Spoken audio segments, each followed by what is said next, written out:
Hi మాయ ఎలాగొన్నారు? Welcome to my channel Kishan Boddepalli. మాయ ఈరోజు అయితే మన బుర్రాకైతే మనం స్టార్ట్ అయ్యాం మాయ. ఓకేనా? మధ్యలో అయితే మన ఫ్రెండ్స్ కనిపించారు, అర్థమైంది కదా ఎవరో, పలకరించుకుని అలాగే వెళ్ళిపోయాం మాయ. వెనకాలతో వచ్చారు కానీ కొద్దిగా ఫాస్ట్గానే కొట్టాను బండి, మరి ఏంటి చేస్తాం మరి. లాస్ట్ మాయ నాకేంటంటే దారి మధ్యలో అయితే నాకు మన గిరిజనులు ఏంటంటే ఒక వరి పంట పండిస్తున్నారు, నాకు బాగా నచ్చింది. అసలు చూడండి మాయ, ఆ లొకేషన్ చూడండి. ఓకేనా? అరుకు మీద కొండల మధ్యన వరి పంట చదువుకోండి, ఇంకా ఉడుస్తున్నారు. ఇంకా మరి చూశారు కదా, ఇప్పుడు బొర్రకి ఒక 5 కిలోమీటర్ దూరంలో ఉన్నాను. ఇక్కడ పంట వేస్తారు.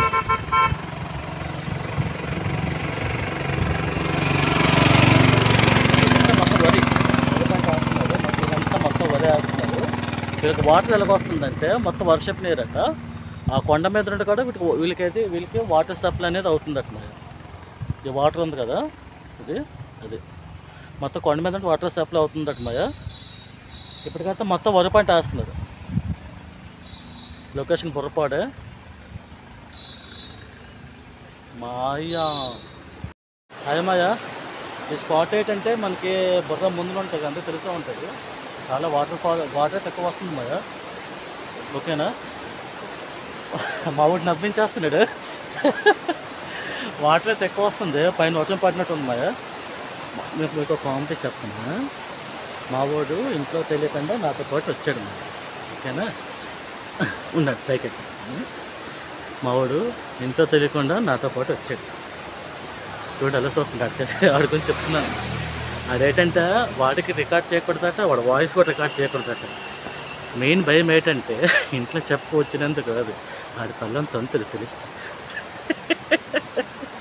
అందుకని భయం పడుతున్నాడు. చూడు అలా వెనకెళ్ళిపోతున్నాడు మాయ. సో అది మాయ, మీకు చెప్పాను కదా నేను వాటర్ వస్తుందని. సో వీడియోలక పైపులు పెట్టుకొని పంట పొలాలకు వాటర్ సప్లై చేసుకుంటున్నాను మాయ. చూసారు కదా, నాకు అన్నీ ఇలాగే వస్తున్నావు, నాకు అవుట్లైన్ లేట్ చేయమంటారు నాకు. ఇదిగో వెళ్ళేటప్పుడు బ్రేక్ ఫెయిల్ అయిపోవాలరా, డైరెక్ట్ తేలిపోతాం మాయ. ఇప్పుడు మనం బొర్రా కేవ్స్గా వెళ్ళిపోతున్నాం మాయ. సో నేను బొర్రా కేవ్స్ నుంచి కొన్ని విషయాలు తెలుసుకున్నాను. బొర్రా కేవ్స్ అనేది 18th సెంచరీలోనైతే బయటపడ్డాయి మాయ. అంటే చరిత్ర పరంగా అయితేమో విలియమ్సన్ అని ఒక అతను కనిపెట్టడం తెలుస్తుంది. కానీ ఇక్కడ గిరిజన వాళ్ళు చెప్పిన కథ ఏంటంటే బొర్రా కేవ్స్ పైన ఒక ఆవు మేస్తుండగా వాటి కింద పడిపోయిందట, ఒక పెద్ద హోల్ అయిపోయింది. సో హోల్ పడడం వల్ల ఇది బొర్రా కేవ్స్ అనేది బయటపడింది అనేసి ఇక్కడ మా ప్రచారంలో ఉండమాయ. ఇప్పటికి కూడాను మా వాడి ఫేస్, వాడి వాయిస్ వినిపించనవట్లేదు. వాడి పల్లెం అంతా అంత భయం. ఇంట్లో చెప్పకుండా డ్యూటీ అని చెప్పేసి వచ్చేసేది మా. మరి రారా, నీ లైఫ్ మొత్తం నీకు గుర్తుండిపోద్ది అంటే నాకు గుర్తుండిపోద్ది లైఫ్ మొత్తం వీడియో కానీ మా ఆవిడ చూస్తే. అంత భయవాడికి. సో ఓకే ఫ్రెండ్స్, బొర్ర ఇటేనా? ఓరు మాయా చెప్పరా, సోతోట దొంగ చూపులు, బొర్ర ఇటేనా? గ్లాసులో మందు తాగితే మంచిదట.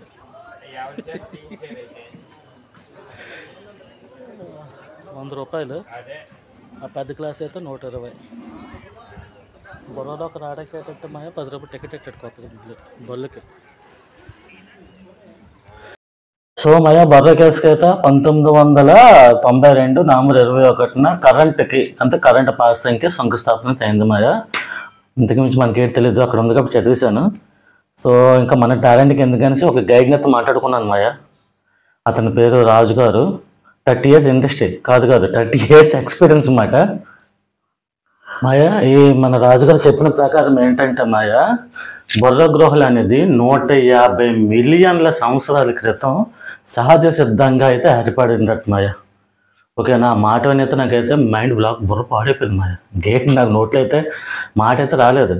అది కాకుండా చూడండి, నాకు లైటేసి చూపిస్తున్నారు కదా, వాటిని జలశిల అంటారట మాయ. ఆ పైన కింద ఉన్నాయి కదా, ఆ జలశిలలో కలగడానికి దగ్గర మిలియన్ అంటే ఒక 1000 సంవత్సరాలు ఎక్కువ సంవత్సరాలు పడుతుందట మాయ. అది కూడాను ఆ వాటర్ కారడం వల్ల కారి ఆ వాటర్ అలాగా స్టోన్ కింద ఫామ్ అవుతుందట. ఓకేనా? అక్కడ వాటిని జలశిల అన్నారు. జలశిల అని చూపించారు మాయా. అగో ఆ పైనుండి ఆవు పడిపోయిందట మేస్తున్నప్పుడు.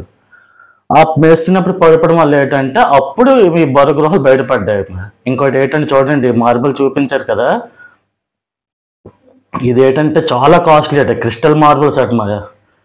ఈ శివలింగం ఉంది కదా, శివలింగం నుండి పైన కంటిన్యూస్గా అదిగండి పొదుగు వాటర్, అంటే ఆ వాటర్ కూడా పాలు చుక్కల్లో ఉంటాయి అన్నమాట. ఆ పొదుగు నుండి వాడు అలా అభిషేకం అవుతుంది. మనుషులు తాగడం వల్ల ఏంటంటే శివలింగం అనేది పెద్ద అవ్వకుండా ఉండిపోయింది మాయ. లేకపోతే అలా పెద్ద అవుతూనే ఉంటుందట. అలా వాటర్తో ఫ్లోటింగ్ అలాగ ఉంది మాయ. చూడండి అదిగోండి జలశిలలు ఇవన్నీ. ఓకేనా? అన్ని జలశిలలు. నా దరిద్రం ఏంటంటే కరెక్ట్గా చూస్తే కరెంట్ పోయింది. అదిగో మా అతను లైట్లో చూపించారు. నేను బ్రెయిన్ అన్నాను కదా, అదిగోండి అలా వాటర్ అలా పడుతూనే ఉంటుంది. ఆ రాయి అంటే సేమ్ మనిషి యొక్క బ్రెయిన్లో ఉంటుంది మాయ. టచ్ చేస్తే ఫుల్ చల్లగా ఉంది. అంతకాకుండాను ఆ వాటర్లోనేమో కార్బోనేట్స్ ఎక్కువ ఉండడం వల్ల ఏంటంటే ఆ లోపలంత లోపలికి వెళ్ళినా సరే మనకి ఉక్క కనిపించదు మాయ. చల్లగానే ఉంటుంది నిజంగాను. అది మాత్రం వండరే, నిజంగా చెప్తున్నాను, అది మాత్రం వండరే. అదిగోండి జలశిలకు చూపిస్తున్నారు. ఒక్కొక్కటి ఒక షేప్ మాయ. ఇదిగోండి అదేమో పులి, చూసారా? పులి షేప్ అది. ఇది కూడా సహజసిద్ధంగా ఏర్పడింది. ఓకేనా? పులి షేపు. ఆ పైకి వెళ్తేనేమో శివాలయం ఉంటుంది. ఇప్పుడు ఉంది కదా 7 feet హైట్ మాట. అది ఉంది కదా చూపించారు. అక్కడ 7 feet హైట్ పైన రైల్వే ట్రాక్ ఉంది. నాకు ఇంకా పొరపాడైపోయింది. తెలుసు కదా నాకు అన్ని ఎదో ఆలోచనలే. ఇప్పుడే మళ్ళీ ఇంకా కన్నం పడితే ఆ రైల్వే ట్రాక్ రైలుకి ఎందుకు వచ్చేద్దా ఏటో మా నాకు అన్ని ఇదిగోండి మొత్తం. అంటే అతను ట్రెక్కింగ్ చేసిన వాళ్ళు కూడా ఏంటంటే మొత్తం లోపలికి తీసుకెళ్తారు. ఎక్స్ట్రా 1000 రూపాయలు తీసుకుంటారట, గైడ్ తీసుకెళ్తారట. అలాగొచ్చాం కాకుండా ట్రెక్కింగ్ చేస్తే మళ్ళీ స్టార్టింగ్ వెళ్ళిపోవచ్చట. అది కాకుండా ఏంటంటే గోస్తనే నది వాటర్ కూడా, గోస్తనే నది దగ్గర కూడా వెళ్ళొచ్చట. ఆ వాటర్ కూడా ఇక్కడికి వస్తుందట.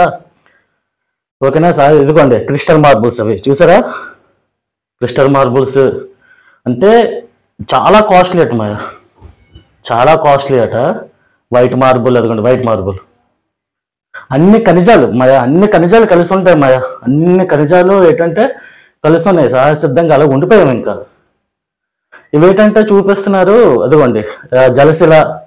ఇక్కడ ఏంటంటే కొన్ని సాయిబాబా ముఖ చిత్రాలాగా, లేదు అనుకోండి మన శివుడు పార్వతి దేవుళ్ళు ఉంటారు కదా వాళ్ళ ముఖ చిత్రాలు. అంతేకాకుండాను ఒక పాము, ఇదిగోండి పాము, తాబేలు, మొత్తం అన్ని మాయ. మరి ఎలాగ ఏర్పడో నాకైతే నాకు అర్థం కాలేదు మాయ. అన్నీ అలాగే ఏర్పడ్డాయి. అదిగోండి అన్నీ, అంటే అన్నీ. ఇంకా ఇంకో నాకు ఆశ్చర్యం అనిపించిందంటే నది పారిన తర్వాత, అది కొన్ని వేల కోట్ల సంవత్సరాల తర్వాత నది ఎండిపోయింది అనుకోండి. ఆ చారలు ఉంటాయి కదా సేమ్ మాయ. కొండ గృహ పైన అదిగోండి, ఆ పైన ఆ చారలు చూసారా? అదిగోండి ఆ చారలు మాట. అట్లా ఇవే మార్బుల్స్ అట, చాలా కాస్ట్లీ అట. అదిగోండి క్రిస్టల్ వైట్, తర్వాత ఏమో సోడియము, ఏవో చెప్పారు మాయ. మనకి అసలు చదువులో ఫస్ట్ కదా మనం, మనకి పేర్లు గుర్తులేవు. నాకు తెలిసింది ఏంటంటే చాలా కాస్ట్లీ అనిపించింది. చిన్న గుణపం ఉంటే చాలు తవ్వుకుని జోబులు ఎట్టదు అనేసి. తర్వాత ఇది చూపిస్తున్నారు కదా, ఒకసారి భూకంపం రావడం వల్ల ఏంటంటే ఈ 2 కొండలు చీలిపోయిందట మయ్య. చీలిపోయి మళ్ళీ కలిసాయట. అందువల్ల ఏంటంటే వాటిని లవకుశ కొండలు అంటారు, అన్నదమ్ముల కొండలు. నా ఫేవరెట్ ఇదిగా అమ్మయ్య, మన ఆంజనేయ స్వామి వారి పాదాల ముద్ర. ఓకేనా? అతని గద, అదిగోండి సహజసిద్ధంగా ఏర్పడింది గద, అతని గద. అందుకు మరి కొద్ది ముందుకెళ్ళాను మాయ. ముందుకెళ్తేనేమో మన సీతా అమ్మవారు ఉన్నారు కదా, అదిగోండి గద. అది మళ్ళీ చూపిస్తున్నాను. ఆ 2 అయితే కళ్ళు అటు మాయ. నాకైతే శిశు పడింది, మరి ఏడ్ చేస్తాను కానీ చూడడానికి మాత్రం సేమ్ ఒక మనిషి చూసినట్టు. అదిగోండి నా ఫేవరెట్ సీత. ఆ లోపలికి వెళ్తే మాయ అది బంగురుకొనే వెళ్ళాలట. బంగురుకొని వెళ్తే మళ్ళీ ఎక్కడే స్టార్ట్ అయ్యి అక్కడికి వెళ్ళిపోతాం అంటున్నా. ఓకేనా? అదిగో సీత అమ్మవారు స్నానం చేసిన తర్వాత ఆ వాటర్ ఇంకా అలా ఉండిపోయింది అనేసి చెప్తుంటారు. సైంటిఫిక్ పరంగా ఏంటంటేమో సల్ఫ్యూరిక్ యాసిడ్స్ కలడం వల్ల ఏంటంటే ఆ వాటర్ అలాగ వచ్చిందట. బట్ ఏంటంటే సల్ఫ్యూరిక్ యాసిడ్ని చేపడితే చేయి కాల్పులట. బట్ అక్కడ చేపట్టినా సరే అటు అవ్వదు మరి. మా చేతితో తీసుకున్న నార్మల్ వాటర్ వేస్తే మళ్ళీ ఇలా వాటర్. ఇది మాయ నేను చూసింది మీకు చూపిస్తున్నాను. Like, share, subscribe.